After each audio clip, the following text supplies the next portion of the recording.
नमस्कार, बहुत स्वागत है आपका डिबेट लाइव बड़ी बहस मध्य प्रदेश में। मैं हूं आपके साथ अमित शर्मा। भोपाल गैस त्रासदी की 40वीं बरसी के बाद एक और बड़ा ऐतिहासिक दिन आया है। यूनियन कार्बाइड के 358 टन जहरीले कचरे को राजधानी भोपाल से हटा दिया गया है। यह कदम न सिर्फ पर्यावरण को सुरक्षित बनाने की दिशा में है, बल्कि गैस पीड़ितों के लिए भी राहत का संदेश लाता है। लेकिन बड़ा सवाल यह है कि क्या भोपाल अब पूरी तरह सुरक्षित है? क्या इस कचरे के निष्पादन से सभी समस्याएं हल हो गई हैं? और क्या यूनियन कार्बाइड परिसर में अब भी कुछ कचरा और दूषित मिट्टी बची है? आज की डिबेट में हम इन तमाम सवालों पर चर्चा करेंगे। उसके पहले एक नजर इस खास रिपोर्ट पर।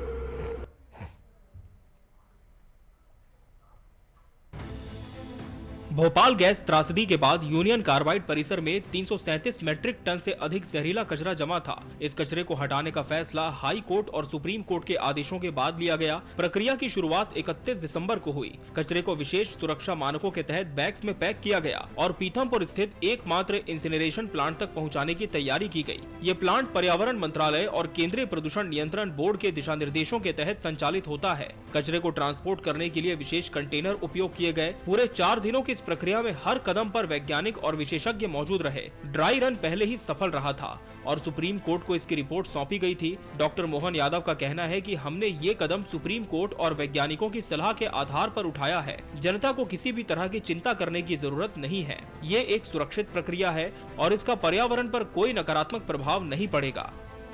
उच्च न्यायालय सभी प्रकार के विभागों के अलग अलग परामर्श, सभी प्रकार के सुझावों के बलबूते पर हमने भोपाल से लगभग 358 टन यूनियन कार्बाइड का कचरा, जिसमें 60% से ज़्यादा स्थानीय मिट्टी है, लगभग 40% सेवन नेफ्थॉल और अन्य प्रकार के केमिकल से जुड़े अपशिष्ट हैं। इस कचरे के निपटान की प्रक्रिया में दुनिया में शायद ही इतना गहन परीक्षण किया होगा। भोपाल गैस त्रासदी से पीड़ित लोगों के लिए ये एक बड़ा दिन है। जहरीले कचरे को हटाने का मतलब है कि भोपाल में पर्यावरणीय खतरा अब कुछ हद तक कम हो गया है। हालांकि जनता का कहना है कि ये सिर्फ एक शुरुआत है। यूनियन कार्बाइड परिसर में अब भी दूषित मिट्टी और अन्य रसायनों का खतरा मौजूद है। विशेषज्ञों के मुताबिक भोपाल को पूरी तरह सुरक्षित बनाने के लिए और भी कदम उठाने की जरूरत है। डीडीटी उसके पानी की बदबू आती है। वो नर्मदा का पानी था, पहले कोलार का था, अब नर्मदा का दे दिया। नहीं, वो खच्चे का पानी मलबता बदबू आती है। भैया 12 टैंकर तो चले गया, मगर ये कचरा जाने से क्या फायदा? हमें मुआवजा तो दिलाओ। गैस पीड़ित है, हम गैस पीड़ित को तो कोई फायदा ही नहीं है। धुंधला धुंधला दिखता है, दूर का नहीं दिखता है। 25-25 हजार दिए गैस के, 25 हजार, और गैस निकली जब धुंधल, आपके धुंधल कैसे फैल रही थी, इससे दूना धुआं निकला था। भगे भगे फिरे बेचारे, कई मर गए, कई चले गए, कई जिंदा जान भुगत रहे, जो हाथ पैरों से लचार हो के बैठ गए। ये कचरा चला गया तो क्या फायदा? हमें मुआवजा मिला ही नहीं। वहीं दूसरी ओर विपक्ष ने इस विषय पर अपनी टिप्पणी की है। कांग्रेस का कहना है कि सरकार ने केवल दिखावे के लिए कचरा हटाया है। यूनियन कार्बाइड परिसर में अब भी दूषित मिट्टी और अन्य जहरीले पदार्थ बचे हुए हैं। इंदौर शहर पे इसका असर क्या हुआ? आज से कुछ साल पहले रामकी में 10 टन कचरा जलाया गया। फसल जो 5 कुंटल होती थी वो 1 कुंटल होने लगी। जो पानी था वो पीने योग्य नहीं बचा ट्यूबवेल का। तो मैं मानता हूँ कि एक एक्सपर्ट्स की टीम बनानी चाहिए, फिर से इसका परीक्षण होना चाहिए, और फिर ये होगा तो क्या असर हो सकता है आज कल परसों, 10 साल बाद, 5 साल बाद, उसकी भी क्लियरिटी होनी चाहिए। तो ये था यूनियन कार्बाइड कचरे के निष्पादन से जुड़ा पूरा मामला। ये दिन भोपाल और यहाँ के लोगों के लिए ऐतिहासिक है। लेकिन क्या ये कदम पर्याप्त है या अभी और प्रयासों की जरूरत है? Bureau report, TV 24 news.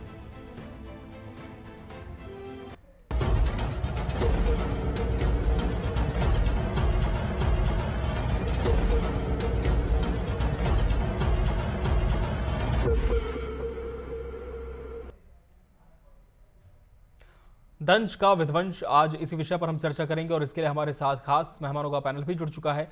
हमारे साथ बीजेपी प्रवक्ता अजय धवले जी जुड़े हैं। अजय जी, बहुत बहुत स्वागत है आपका इस चर्चा में। कांग्रेस प्रवक्ता रवि वर्मा जी प्रतिपक्ष का पक्ष रखेंगे। रवि जी, आपका भी बहुत बहुत स्वागत है। सामाजिक कार्यकर्ता कमल राठी जी भी इस चर्चा का अहम हिस्सा है। कमल जी, आपका भी बहुत बहुत स्वागत है। और आज की शुरुआत चूंकि सामाजिक परिदृश्य को लेकर है, तो हम चर्चा की शुरुआत सामाजिक कार्यकर्ता कमल राठी जी से ही करेंगे। कमल जी, सरकार का ये कदम कितना सकारात्मक और प्रभावी आप मानते हैं? क्या कचरे का निष्पादन करने से आप मानते हैं कि जो त्रासदी थी उसके दंश, उसका जो दाग है वो धुल जाएगा, या फिर और भी कठिनाइयां अभी बाकी हैं जिस पर ध्यान देना चाहिए? देखिए, ऐसा है कि भोपाल के लिए एक अच्छा संदेश भी है, अच्छा एक काम भी है। और जो ट्रेजेडी हो गई, ट्रेजेडी का आप कोई चीज का जब खराब हो गई तो उसे ठीक करना तो बड़ा कठिन काम होता है जी। वो तो ईश्वर भगवान के अलावा कोई करना नामुमकिन सा काम है। लेकिन जी कमल जी, बहुत आवश्यक और उस निष्पादन को साइंटिफिक वे से खत्म करना, उसकी एक प्रयास था। और वो प्रयास पहले ट्रायल रन में हुआ और उच्च साइंटिस्ट और सारा न्यायालय के मार्फत पूरी जांच होकर रिपोर्टों के आधार पर और सबके आधार पर वो निर्णय लिया गया। हाँ, शासन ने काफी समय लगा दिया निर्णय लेने में जी। और हाईकोर्ट को नाराजगी के बाद अंतिम निर्णय लेते हुए भोपाल से वहां, तो एक ये अच्छी चीज है कि कचरा यहाँ से चला गया। अब रही बात, जो बाकी बातें अपन करते हैं कि वहाँ सॉइल में भी दिक्कत है, उसके अंदर कुछ कुएं हैं, उसका पानी भी पोल्यूटेड तो है, पोल्यूशन तो है। अब उस पोल्यूशन को भी धीरे धीरे उसके पूरा जी पोल्यूशन का पूरा एक नीरी ने अपनी गाइडलाइन दी है, अपनी रिपोर्ट दी है सुप्रीम कोर्ट में 2012 में। उसको एक बार पुनः नीरी से चेक करवाना आवश्यक है और करवा के जो उनने रेमेडियल मेजर्स बताए हैं वो वहां कर दिया जाए तो बाकी समस्या का निदान हो जाएगा।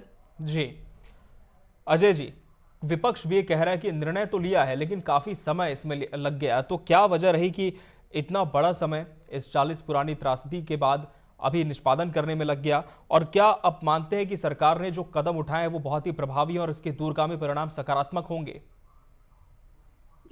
अमित जी, मुझे लगता है इस पूरे विषय को लेकर आज माननीय मुख्यमंत्री डॉक्टर मोहन यादव जी की जो प्रेस वार्ता है वो बहुत सेल्फ एक्सप्लेनेटरी है। मुख्यमंत्री जी ने सिलसिलेवार इस पूरे विषय का किस प्रकार से सरकार ने संज्ञान लिया। ऑनरेबल हाईकोर्ट में ये 2004 में प्रकरण जब चला, फिर 2004 से लेकर 2024 तक की ये हाईकोर्ट से सुप्रीम कोर्ट में भी गया था। एक्सपर्ट कमिटीज की रिपोर्ट आई थी, नीरी की एक रिपोर्ट थी, नीरी एनवायरमेंटल इंपैक्ट असेसमेंट के लिए एनवायरमेंटल का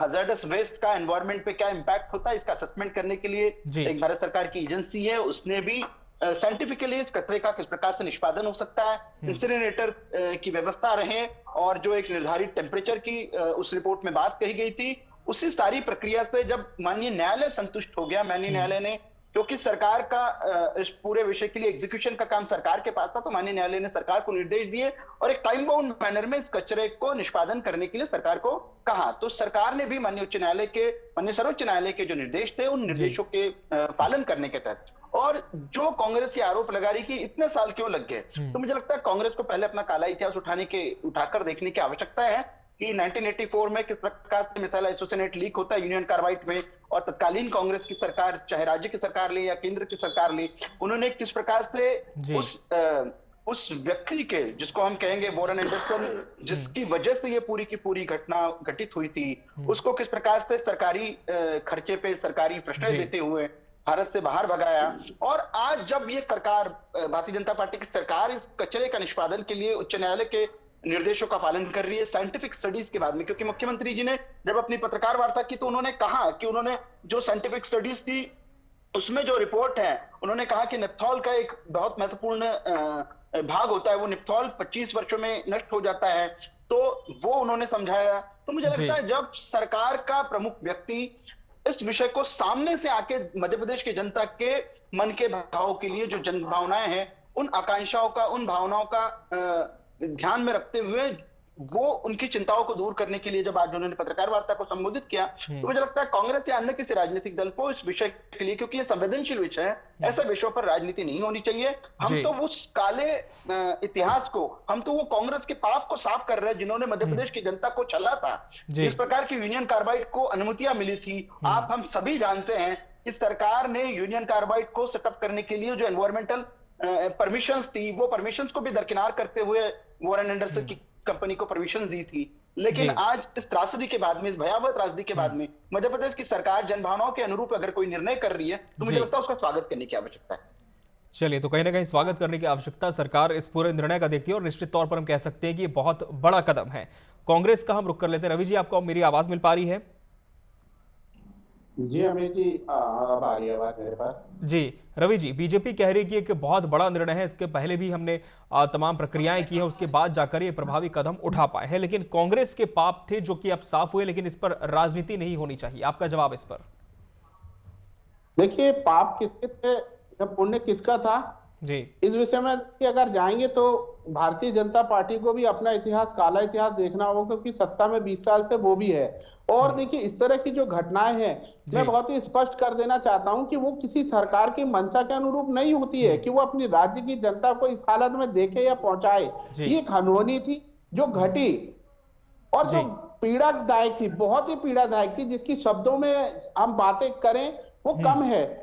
बहुत पीड़ा का विषय था। लेकिन सवाल आज यहाँ उठ रहा है, तमाम तरह के एक्सपर्ट हैं, पर्यावरण जो विद हैं, तमाम तरह की सिविल सोसाइटीज के जो लोग आज अगर विरोध कर रहे हैं इस बात का, तो सरकार को उन्हें भरोसे में लेना चाहिए था। सवाल इतना सा है कि आज अगर, और सवाल ये भी है मेरा, तो जो हम पर तो लगा रहे हैं वो अपने नेताओं को भरोसे में ले लेते हैं। नीना वर्मा जी, कैलाश विजयवर्गीय जी, इंदौर से ताई, तमाम जो एक सक्षम नेता हैं जो सरकार का अंग हैं, उन्हें अपने भरोसे में लेते हैं, तब ये विरोध नहीं उठता। मैं ऐसा मानता हूं, क्योंकि देखिए, चाहे वो भोपाल की जनता हो या पीतमपुर या धार, इंदौर या मध्य प्रदेश का वो कोई भी जिला हो, हम नहीं चाहते, एक विपक्ष के रूप में अब विपक्ष वो नहीं चाहता है कि ऐसा कोई असर, ऐसी कोई दुविधा, ऐसी कोई घटना पुनः घटे जिससे मध्य प्रदेश के लोगों को उस घटना का दोबारा सामना करना पड़े। अगर तमाम तरह एक्सपर्ट कह रहे हैं कि उसका असर होता है या उसका असर आज भी है, तो सरकार को इस पर देखना चाहिए, चिंता करना चाहिए। जी रवि जी, चलिए इनसे फिर से संपर्क करेंगे। मैं अजय जी से पहले इस पर जवाब ले लेता हूं, फिर कमल जी रखकर रुक करूंगा। अजय जी, क्या जो दूसरे पक्ष है उस पर गौर किया गया है? क्योंकि कुछ जगहों पर लाजमी आपने भी देखा है कि अलग अलग बातें सामने आ रही है, अलग अलग वर्जन सभी के आ रहे हैं, तो सरकार ने क्या इस पहलू पर भी गौर किया और उसके बाद ये कदम उठाया? देखिए अमित जी, जब ये विषय माननीय उच्च न्यायालय, माननीय सर्वोच्च न्यायालय में गया है, तो इसके पक्ष की, विपक्ष की, सारे इसके प्रोज एंड कॉन्स पे सब विषयों पे चर्चा हुई है। इस कचरे का कितना कंटामिनेशन हो सकता है, इसकी क्या ग्रेविटी रहेगी, किस प्रकार से इसको इंसिनरेटर में डाल के, इसको फर्नेस में डाल के जलाया जाएगा, उसके क्या परिणाम होंगे, इन सारे साइंटिफिक एस्पेक्ट्स पे चर्चा हो चुकी है। उन चर्चाओं का निराकरण करने के बाद ही देखिए भारत में, आप हम सभी जानते हैं कि भारत की न्याय व्यवस्था आपको हमको प्रोटेक्ट करती है। जब देश के सर्वोच्च न्यायालय ने, देश के उच्च न्यायालय ने, मध्य प्रदेश के उच्च न्यायालय ने जब इस विषय पे निर्णय करके सरकार को डायरेक्शन दिए, क्योंकि उन्होंने साइंटिफिकल असेसमेंट किया है, मुझे लगता है अगर हम न्याय प्रणाली पे, न्याय व्यवस्था पे भी विश्वास नहीं रखेंगे तो फिर तो यह देश चलेगा नहीं। दूसरा वो पक्ष जो कांग्रेस कहते कि इंदौर के नागरिकों की चिंता है, तो निश्चित तौर पर स्वाभाविक है। आज भारतीय जनता पार्टी के समक्ष नेतागण, माननीय मुख्यमंत्री डॉक्टर मोहन यादव जी ने जिस प्रकार से अपनी पत्रकार वार्ता में कहा कि धार के प्रभारी मंत्री और आदरणीय कैलाश विजयवर्गीय जी वहां के सारे जनप्रतिनिधियों को, सारे स्टेक होल्डर को, सिविल सोसाइटी ऑर्गेनाइजेशन को, उन सबको लेके बैठ के उनकी जो आकुल चिंता है उनका निराकरण करने के लिए एक हैंड होल्डिंग का एक्सरसाइज भी करेंगे। क्योंकि सरकार ये मानती है कि जिस प्रकार से ये विषय हम पिछले 6-7-8 दिनों से मीडिया के माध्यम से रोज अखबारों में आ रहे हैं, हम इस पे चर्चा कर रहे हैं।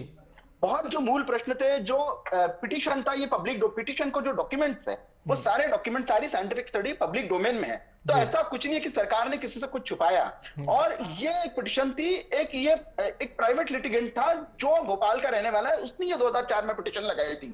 उसी के पिटीशन पे अगर कांग्रेस ये बात करती कि वो 20 वर्षों से वहां पड़ा है, 20 वर्षों से इनकी सरकार है, तो कांग्रेस को इस बात का भी उत्तर देना है कि 1984 से लेके बीच का अगर 3 वर्षों का कालखंड छोड़ दिया जाए तो 2003 तक के कांग्रेस की सरकार थी। कांग्रेस ने उस कचरा के निपटान के लिए, निष्पादन के लिए क्या प्रयास किए थे? एक कमेटी की रिपोर्ट या एक एक्सपर्ट कमेटी अगर कांग्रेस ने बना दी है 2003 तक के, तो कांग्रेस बता दे कि कांग्रेस ने यूनियन कार्बाइड परिसर में जो इंटॉक्सिकेंट था उसके लिए क्या किया था? कुछ नहीं किया था। जब 2004 में पिटीशन लगा, पिटीशन चलते चलते 2024 तक के आता है, 24 में उसका कोर्ट संज्ञान लेता है और कोर्ट निर्णय देता है। तो उन निर्देशों का पालन यदि सरकार कर रही है तो मुझे लगता है सरकार की मंशा पे प्रश्न खड़े कर रहे कि नहीं आप, तो भोपाल के नागरिक और इंदौर के नागरिक, इनमें भेदभाव करने की आवश्यकता नहीं है। पहला मुख्य प्रश्न जो है कि जो आज उस हैजर्डस वेस्ट को नष्ट करने की आवश्यकता है, जहां फैसिलिटी है, जो जिस फैसिलिटी को साइंटिफिकली प्रूवन माना गया है, जहां ट्रायल रन कंप्लीट हो चुका है, उसी जगह इस कचरे का निपटान हो रहा। तो मुझे लगता है इसी प्रकार से जनता का कांग्रेस ने भी हम हमारे लोगों को व्यवस्थित रूप से समझाया। चलिए, इस पर मैं जवाब लूंगा रवि जी से। फिलहाल कमल जी का रुख कर लेते हैं। कमल जी, जो विरोध हो रहा है, अलग अलग जो बातें सामने आ रही है, क्या आप मानते हैं कि वो बातें लाजमी है, जायज है? और जहां की बात की जा रही है धार जिले के पीथमपुर, क्या वहां पर कोई इसके परिणाम देखने को मिलेंगे जिस पर और भी गंभीरता से गौर करना चाहिए, ध्यान करना चाहिए? देखिए, कभी भी इंसिनेटर लगता है जी, तो उसमें सीपीसीबी, एमपीपीसीबी और जो भी पर्यावरणीय एजेंसीज हैं वो सारा उस पे रखती हैं। उसके बाद ही अनुमतियां जारी होती हैं। अब उस अनुमति के बाद में वहाँ एक ट्रायल रन भी हुआ और ट्रायल रन के बाद वहाँ अगर हो रहा है तो मुझे लगता है पैनिक होने की आवश्यकता नहीं है। ये कचरा तो लगभग 4-5 महीने तक वहाँ जलेगा, ऐसा नहीं है कि आज एक दिन में जलना है। तो बहुत पैनिक होने की आवश्यकता नहीं है और सरकार उस पर नजर रखी हुई है, सारे वैज्ञानिक नजर रखे हुए हैं। तो एक दृष्टिकोण तो ये हुआ, लेकिन जो हमारे पूर्व वक्ताओं ने बात रखी कि कौन सी सरकार, और कांग्रेस की सरकार और बीजेपी की सरकार, तो ये देखिए ऐसा है कि दोनों ही सरकार की अपनी जगह कहीं ना कहीं गलतियां रही। 2004 तक कांग्रेस रही, तब भी उसने वो काम नहीं किया। 2004 में जब पिटीशन लगी और सुप्रीम कोर्ट ने 2011 में इसको लेके ऑर्डर कर दिया था कि इसको यहाँ से हटा दिया जाए, तो माननीय सुप्रीम कोर्ट के बाद भी वो नहीं हटा। उसके बाद जर्मन की एक कंपनी से जर्मनी ले जाना चाह रही थी, अपने हवाई जहाज से, चार्टर्ड ट्रेन से वो जर्मनी ले जाके जलाना चाहती थी। लेकिन 2013-14 में जब वो हुआ तो सरकार ने उस समय क्यों नहीं दिया, एक मुझे पता नहीं क्या हिस्ट्री है, क्यों नहीं दे पाई। तो उसके बारे में टेक्निकल या लीगल क्या दिक्कतें थी ये मुझे नहीं मालूम है, लेकिन उनका पब्लिक डोमेन में पत्र है कि भाई ले जाना चाहते थे वो। दूसरी बात, सरकार ने कई बार प्रयास दूसरे जगह किया, लेकिन हर जगह विरोध के चलते कभी हो नहीं पाया। ये तो माननीय, मतलब सरकार बहुत इस मामले में, चाहे कोई सी भी दल की हो, बहुत इंटरेस्टेड नहीं थी कि उस कचरे का निष्पादन हो जाए, क्योंकि जहां भी जाएगा, अब उस कचरे के क्या अच्छे वे हैं, क्या खराब गुण हैं और क्या नुकसान या फायदा होगा, उसका एनालिसिस, और उसमें हाथ ही नहीं डालना चाहती थी। और ये बेसिकली सरकार के काम, न्यायालय तक तो जाने की आवश्यकता ही नहीं थी। अगर हर काम न्यायालय से होगा तो सरकार फिर किस काम के लिए? सरकार का काम न्याय देना है, तो सरकार को स्वतः ही ये चीजें लेनी थी, जो सरकार ने नहीं लिया। फिर अंत में न्यायालय को फैसला लेना पड़ा और न्यायालय की समय सीमा देने के बाद ये कचरा यहाँ से उठा है। तो मुझे ऐसा लगता है कि दोष हम सभी राजनीतिक दलों की इच्छा शक्ति पर दे, तो जनता को किसी ना किसी तरह से जनता की आवाज ना उठे और विषय वैसे ही पड़ा रहे, और इसको लेते हुए कोई ने भी कभी कोई सार्थक कदम उठाने का प्रयास नहीं किया जी। और इसके बाद जो मैंने कहा कि पैनिक होने की आवश्यकता नहीं है, चूंकि वैज्ञानिक से हिंदुस्तान में सबसे अच्छे वैज्ञानिक भी है विश्व के, तो सभी के मॉनिटरिंग में वो काम हो रहा है जी। और अगर ऐसा कुछ बिल्कुल, और इस बात को मुख्यमंत्री ने भी अपनी प्रेस कॉन्फ्रेंस में बहुत हद तक स्पष्ट किया है। लेकिन रवि जी, क्या वजह आप मानते हैं पैनिक होने की? क्या पैनिक होने की आवश्यकता है? हालांकि सरकार ये कह रही कि देखिए हमने तो प्रयास किए, भले ही कोर्ट में मामला था, लेकिन आपकी सरकार ने क्या किया? देखिए, पैनिक होना या ना होना का जो विषय आया है वो जनता और सरकार की ओर से आया है, क्योंकि स्पष्ट तौर पर सरकार को, देखिए, निर्णय जो कोर्ट का है उस पर कोई सवाल खड़े नहीं कर रहा है, ना कांग्रेस कर रही है ना अन्य कोई कर रहा है। सवाल यह है कि सरकार को जब निष्पादन करना है, वो मध्य प्रदेश के किसी भी जिले में हो, तो सरकार कुछ मंथ पहले से बस थोड़ा सा जन जागरूकता अभियान चलाती, लोकल के जो लोग हैं और उनके जो नेता हैं, जो ऊंचे पदों पर हो, जो सरकार का अंग है, कम से कम उनके साथ बैठकर सरकार एक ऐसा प्लान तैयार करती कि जिससे भरोसे का भाव उत्पन्न होता। और देर आए दुरुस्त आए, इस समस्या का समाधान होना चाहिए था, जो नहीं हो पाया, देर से हो रहा है, ठीक है, अच्छी बात है, लेकिन मध्य प्रदेश की जनता को दोबारा ऐसी किसी परिस्थिति का सामना ना करना पड़े, इसको लेके सरकार को थोड़ा सा पहल करनी चाहिए थी। जी, जो देश के वैज्ञानिक हैं, जैसे कमलपंत जी भी कह रहे हैं, कि तमाम सक्षम लोग हैं, हमें उन पे पूरा भरोसा है। आशा ही सबसे बड़ी एक विजय का पताका होती है, कि जब आशा है तो निश्चित तौर पर विजय भी हासिल की जाएगी। लेकिन सरकार थोड़ा सा इस पर गंभीरता से अगर कुछ मत पहले से काम कर देना चालू कर देती तो ये विरोध नहीं उठते। बाकी मध्य प्रदेश की मैं पुनः इस बात को कह रहा हूँ, बहुत जोर और हिम्मत से कह रहा हूँ, कि मध्य प्रदेश की किसी भी जनता को दांव पे लगाकर इस तरह के कार्यों को नहीं कर सकते हैं, क्योंकि एक ऐसी घटना जो बीत चुकी है, जिसका दंश लोगों ने झेला है। जी, अजय जी जवाब दीजिए, क्या लोगों को कॉन्फिडेंस में नहीं लिया गया, इसी वजह से कहीं कहीं पर ऊहापोह की स्थिति देखने को मिल रही है? देखिए अमित जी, जिस प्रकार से मैंने कहा कि ये माननीय उच्च न्यायालय ने जब इस विषय का पटाक्षेप किया था तो वहां के जनभावनाओं का भी उच्च न्यायालय ने सम्मान किया था।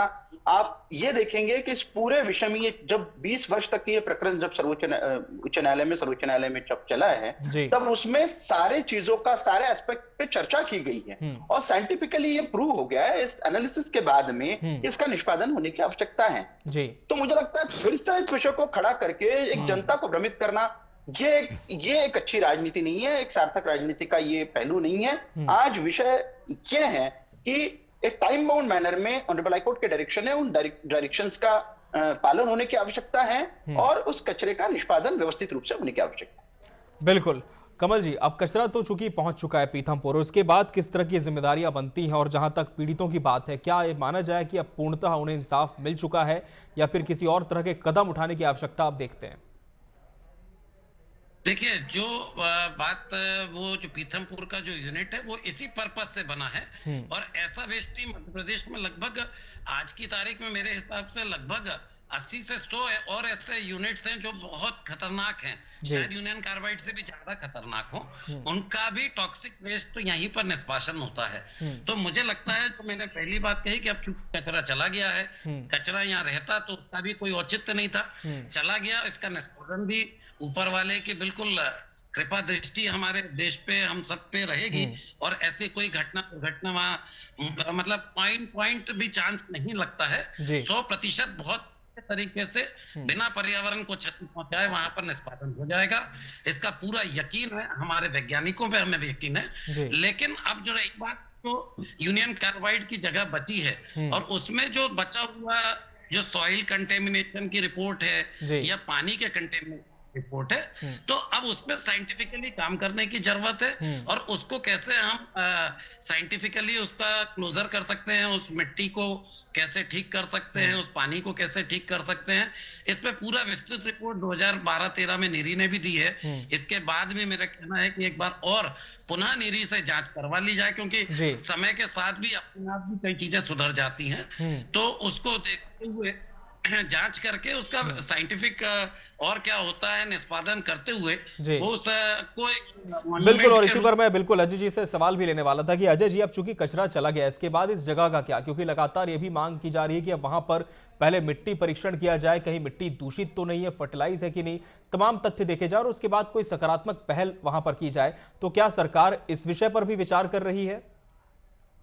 देखिए, टाइम बाउंड मैनर में क्योंकि इस पूरे विषय का एक स्टेटस रिपोर्ट भी ऑनरेबल हाई कोर्ट में देना है, तो सरकार अपना पक्ष ऑनरेबल हाई कोर्ट के समक्ष रखेगी और निश्चित रूप से उस जगह में अभी क्या कंटामिनेशन किया, सॉइल कंटामिनेशन किस लेवल का है, वाटर कंटामिनेशन किस लेवल का है या कंटामिनेशन है ही नहीं, इन सारे विषयों का साइंटिफिक एनालिसिस होने के बाद में उसका भी status report honourable high court में जब प्रस्तुत होगा, उसके बाद में कोर्ट के जिस प्रकार के निर्देश आएंगे तो उस प्रकार से सरकार पालन करेगी उन निर्देशों का। बिल्कुल। रवि जी, सरकार को क्या सुझाव आप देखना चाहेंगे? क्या अभी भी कोई चिंता ऐसी देखता है विपक्ष जो कि व्याप्त है, जिस पर सरकार गौर नहीं कर पा रही?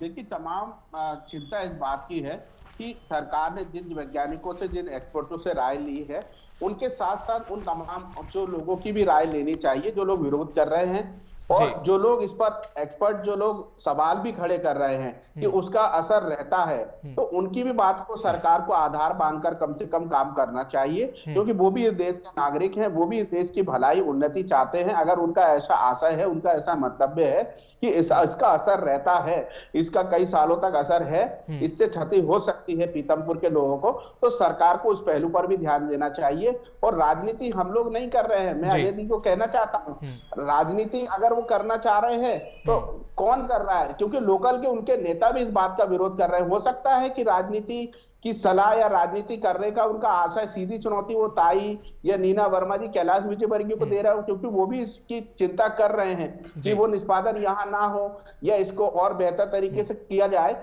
उनकी चिंता है। तो हो सकता है राजनीति का आशय उनका उन नेताओं से हो, कांग्रेस पार्टी से ना हो। चलिए, तो कहीं ना कहीं अब कचरा चला गया, लेकिन इस पर कहना गलत नहीं होगा कि सियासत अब भी जारी है। फिलहाल आने वाले समय में भी देखना होगा कि किस तरह का परिदृश्य यहाँ का देखने को मिलता है, और उम्मीद यही है कि सकारात्मक परिणाम इसके निकलकर सामने आएंगे। आप सभी मेहमानों का बहुत बहुत धन्यवाद हमसे इस चर्चा में जुड़ने के लिए और इसका हिस्सा बनने के लिए। इसी के साथ बड़ी बहस डिबेट लाइव मध्य प्रदेश में आज के लिए फिलहाल इतना ही। मुझे और मेरी पूरी टीम को दीजिए इजाजत। नमस्कार।